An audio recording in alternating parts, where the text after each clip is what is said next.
Galera do primeiro ano, bom dia. Dando continuidade da filosofia medieval, a gente está vendo qual o papel que a filosofia tem dentro, tá? Lá naquele período da Idade Média, qual foi o seu desenvolvimento. Em especial, hoje a gente vai perceber, como a gente falava nas aulas anteriores, que a concepção platônica, tá? Desde a Idade Média era muito forte. Só que a partir do momento que se descobre, tá? O pensamento aristotélico é inserido também dentro desse período, tá? Da Idade Média, e nós chamamos de escolástica, ou matriz aristotélica de Deus, até Deus. Ou seja, até antes, tá? A preocupação dos indivíduos, dentro da filosofia medieval, era a figura de Deus, tá? Como pensou Agostinho. Então, a partir de agora, tá? Entra uma nova concepção de pensamento, tá? Dentro da Idade Média, na filosofia medieval, que é a concepção aristotélica. Então, lá no século VIII, Carlos Magno organizou o ensino e fundou as escolas ligadas às instituições católicas. A cultura greco-romana, até então guardada nos mosteiros, volta a ser divulgada, passando a ter influência nas reflexões. Adotou-se o modelo de educação romana, que você tinha 3 matérias, tá? Que você estudava, que era a gramática, a retórica e a dialética. Gramática, você já sabe que você estuda isso daí durante as suas aulas. A retórica e a dialética. A retórica era a forma como você fazia um discurso, tá? E nesse discurso você pudesse convencer aqueles que estavam te escutando. A dialética que você tinha perguntas, respostas, e você conseguia dialogar em todos os segmentos. E o quadrivium, tá? Que você tinha 4 disciplinas também que completavam a educação, tá? Romana nesse momento. Você tinha a geometria, aritmética, astronomia e música. Só que todas elas tinham uma ligação direta com a teologia, porque quando a gente fala de filosofia medieval, a gente fala muito da presença cristã nesse primeiro momento, tá? Na filosofia medieval, a gente tinha muito a visão cristã em relação à concepção de pensamento. No século XIII, temos o aristotelismo muito presente, que penetrou de forma profunda no pensamento escolástico. Mas por que ela surge? Vamos imaginar que nesse período ninguém conhecia Aristóteles, ninguém nem sabia quem era esse pensador. Então, os árabes conservaram todo esse conhecimento em seus escritos, pensamentos, foram guardados. E por acaso alguém descobre essa nova possibilidade de conhecimento, porque viram que era uma possibilidade ter uma concepção nova de pensamento, então ela surge, tá? Dentro da Idade Média. Então, lá no século XIII, é muito forte a presença aristotélica. Só para a gente recordar, vocês lembram que quando a gente falava de Platão, conhecimento era o quê? Era inato. Ou seja, eu já conheço tudo, o meu papel no conhecimento é só relembrar aquilo que eu já sei. A partir do aristotelismo, nesse período, na filosofia medieval, as coisas vão mudar. Agora, não é mais aquele indivíduo que já sei de tudo. Não, agora a minha experiência, o meu dia a dia, manifestado nos meus sentidos, eu vou passar a descobrir as coisas, entender e conhecer. Nesse período vai se buscar o quê? A organização, ou harmonização entre fé e razão, porque no pensamento agostiniano, também na filosofia medieval, existia esse choque entre fé e razão. E como é que eu vou fazer uma conexão? Então busca a partir de agora essa harmonização entre a fé e a razão, que elas possam caminhar juntas, tá? Que elas não possam, cada uma para o seu lado, mas possam convergir para o mesmo ponto e a partir daí caminhar. Na primeira fase nós temos no século IX, ao fim do século XII, confiança na harmonia entre fé e razão, tá? Então nesses praticamente 3 séculos, se acreditava que poderia existir uma conexão, tá? Entre a fé e a razão, podem caminhar juntas. Na segunda fase, nós temos do século XIII ao século XIV, elaboração de sistemas filosóficos, surge aqui Tomás de Aquino, também a harmonização da fé e razão pode ser parcialmente obtida. A gente percebe que primeiro momento, tá, que a gente está falando na primeira fase, que é o pensamento agostiniano, na concepção existia uma harmonia muito, tá, concreta, presente. Na segunda fase, pode acontecer, só que não vai ser tão harmônica, tá, como foi no primeiro momento. Ela existe, mas existem alguns pontos que devem ser observados. Na terceira fase, nós temos decadência da escolástica, ou seja, o pensamento aristotélico começa, tá, a desaparecer, disputas da diferença entre fé e razão. Então, primeira fase, unidos. Segunda fase, começando a se separar. E na terceira fase, é o divórcio, tá, entre fé e razão. Então não existe mais uma possibilidade de que fé e razão possam caminhar juntas nesse momento. Então existe uma separação. Primeira fase, você tem 3 séculos. Segunda fase, você tem 1 século. E a terceira fase, você tem 2 séculos em que fé e razão se separam, não estão mais juntas, não tem como mais haver uma unidade entre elas. A gente percebe que isso vai se dando ao longo do tempo. Não é uma coisa que aconteceu, pronto, aconteceu, não. Vai passando por fase. Então, a primeira, você tem esse primeiro momento, unidade. Segundo momento, começando a se separar. Na terceira fase, tá? A separação. A fé fica no seu lugar e a razão no seu momento. E a partir daí, cada uma exercendo o seu papel. E isso daqui a gente percebe que é dentro da concepção aristotélica do pensamento.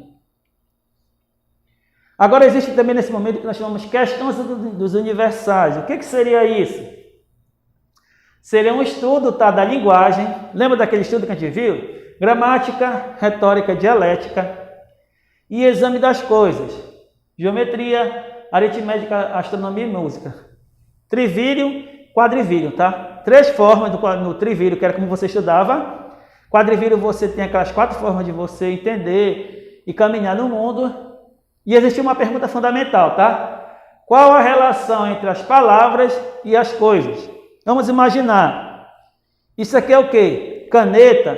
Ok. Mas se para alguém isso daqui for um carro? Então, a pergunta que surgiria é: toda palavra automaticamente é a coisa que está sendo falada? Essa que é a preocupação nesse momento também. Exemplo: rosa, nome de flor. Quando esta morre, o nome permanece existindo. Então a gente percebe, existe rosa, está aqui.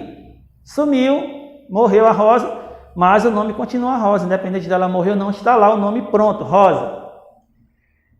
Questão dos universais, tá? Relação entre coisa e conceito.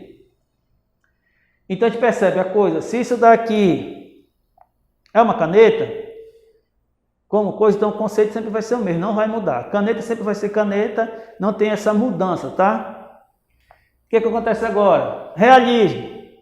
Sustenta a tese de que os universais existiam de fato.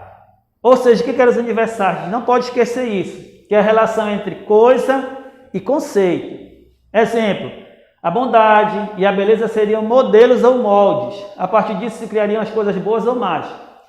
Bondade. Você tem sinceridade, honestidade, beleza. Você tem maldade, você diz ruim, feio, imperfeito. Te percebe que existe, tá? O modelo ou molde. A partir desse modelo ou molde começa a se desenvolver, tá? Do que nós temos tudo hoje. Existiam as essências. Santo Anselmo, tá? Universais na mente divina. Quanto mais universal fosse o termo gramatical, maior seria seu grau de perfeição. Exemplo: Deus. Quanto mais perfeito fosse falar dele, tá? Então a sua perfeição chegaria ao máximo grau e não teria como ser mudado isso daí. Brancura, maior perfeição que branco, tá? Imagina o branco, a brancura, então existe algo mais branco, tá? Ou muito melhor do que aquela concepção que a gente tem de branco. Existe algo que é mais perfeito. Então tem essa preocupação do universal, tá? Vai existir o belo, mas vai existir algo mais belo do que esse belo que nós temos aqui, tá? Algo em que a razão vai tentar encontrar uma resposta, mas ela não consegue, porque ela não consegue ultrapassar essa dimensão, tá? Então a gente percebe que é esse realismo, tá? Que é dentro desse pensamento também está presente na nossa realidade. Temos outro momento que nós chamamos de nominalismo. Os universais não existiriam em si mesmos, pois seriam somente palavras sem existência real. Lembra que a gente falou do universal? Do molde? Então, para eles não seria, dentro do nominalismo, que aquele molde pode representar a totalidade daquilo que está se imaginando. O universal, segundo esse nominalismo, não passa de um nome. Bondade, maldade, honestidade. Rosselli nega que Deus pudesse ser uno e trino. Ao mesmo tempo, cada pessoa da Trindade seria uma individualidade separada. A gente começa a perceber que nesse momento começam a surgir questionamentos. Porque você tem a palavra Trindade. Trindade você tem o quê? São 3 pessoas e um único Deus. Então as pessoas começaram a questionar que para eles era cada um tá no seu momento. Deus, Jesus, o Espírito, cada um era diferente. A gente percebe que as pessoas começam a questionar, a fazer perguntas para tentar entender esse momento. Existe o realismo moderado, busca de semelhança entre seres individuais, um equilíbrio. Então, a partir daí, a gente começa a entender que as pessoas começam a tentar ter um equilíbrio, pensando, imaginando para que possa convergir para o ponto comum. Temos aqui nesse momento a Avicena, tá? Averroes, que são os filósofos árabes. Lembra que eu falava para vocês? Esses filósofos aqui, nós chamamos de árabes, eles conservaram, tá? Todo o pensamento aristotélico. Estava lá na concepção de cada eles guardaram isso daí, não foi perdido, por isso que eles são importantes também, tá? Então eles estão bastante presentes na Espanha, no século XII, tá? E traz a ciência para esse momento dentro da filosofia medieval. Nesse momento a gente percebe com Averroes, tá? As universidades medievais redescobrem o pensamento grego. Ou seja, todo o pensamento que você tinha, tá? Na escola, na universidade medieval, era o pensamento platônico. E a partir de agora, graças aos filósofos árabes, você passa a ter a concepção aristotélica de pensamento, e isso é inserido na universidade. Então as pessoas começam a pensar, a interagir, não mais dentro da concepção platônica. A aristotélica está lá e ela pode contribuir nesse processo também para o conhecimento. Temos aqui Tomás de Aquino, que é de 1225 a 1274. E temos como frase dele, tá? O mais sábio dos santos é o mais santo dos sábios. Ou seja, quanto mais você conhece, mais você busca esse conhecimento e a partir daí ele te ajuda a entender a tua realidade. E a partir daí nós temos, tá? Lembra que a gente fala do platonismo, tá? Hoje nós temos o tomismo. Aqui no primeiro momento que a gente falou na aula passada, você tinha Agostinho, tá? Como a concepção agostiniana, tá? Do pensamento, influenciado por Platão. No tomismo você começa a mudar porque você vai trazer a figura do pensamento aristotélico dentro da filosofia medieval. Qual era o objetivo dele? Não contrariar a fé, tá? A filosofia tomista tem esse objetivo.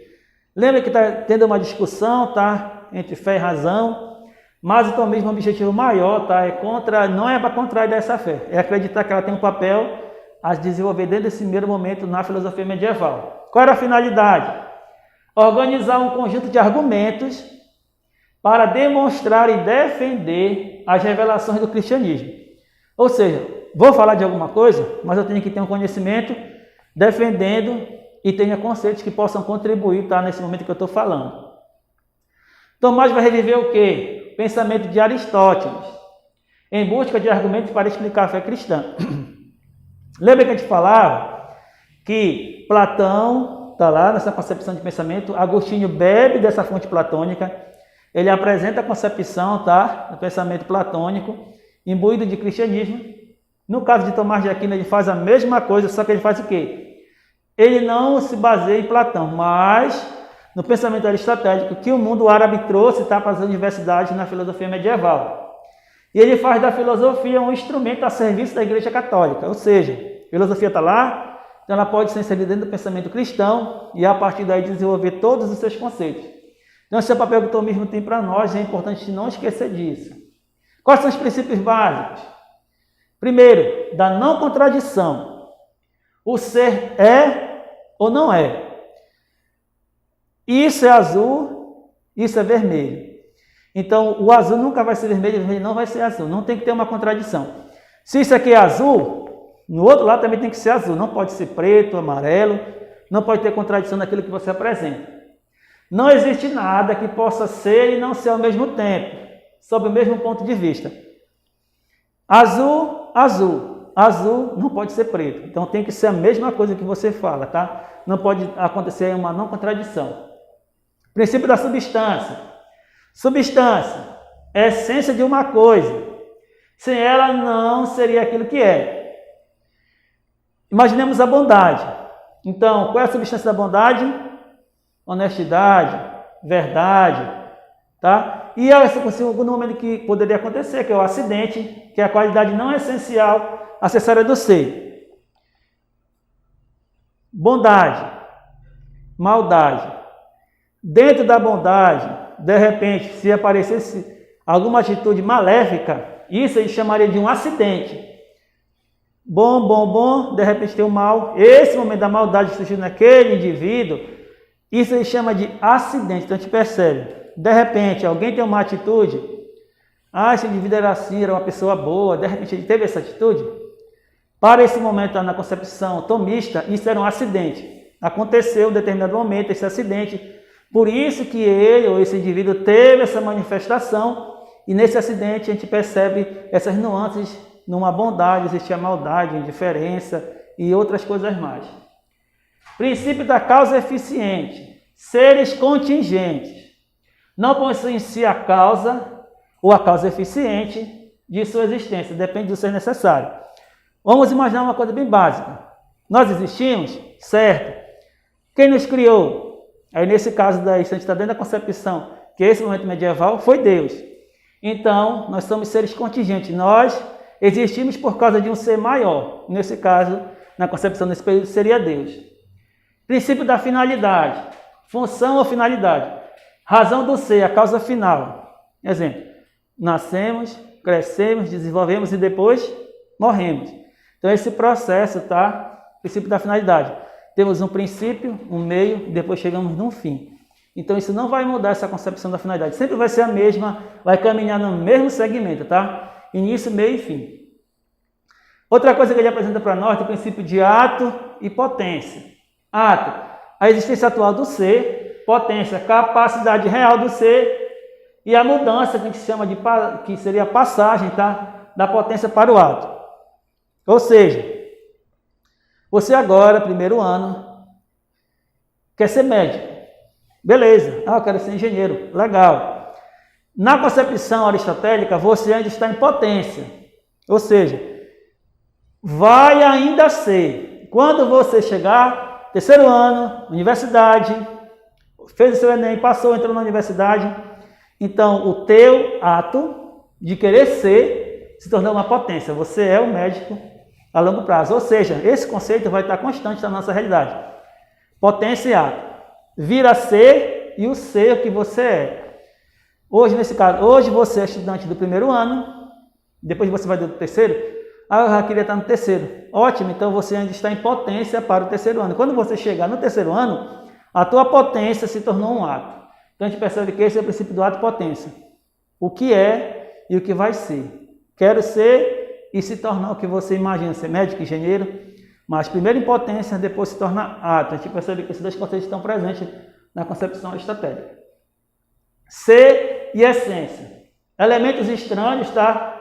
Ao aristotelismo, porque essa concepção de essência, ela não está presente no pensamento aristotélico. Isso é uma ideia, um pensamento, que o nosso querido Tomás de Aquino desenvolve, tá? A partir daí, e vai ao longo do tempo. Desses elementos nós temos criação do mundo, noção de um Deus único, ideia de vir a ser, passagem de potência a ato e procede de Deus, tá? E isso daí, seria essência, existe um conflito no pensamento aristotélico porque não está presente, mas Tomás bebe dessa fonte aristotélica e tenta trazer para a concepção de pensamento. Ser em geral e ser pleno, Deus. Deus é ato puro. Ou seja, Deus nunca vai se tornar potência, sempre será ato.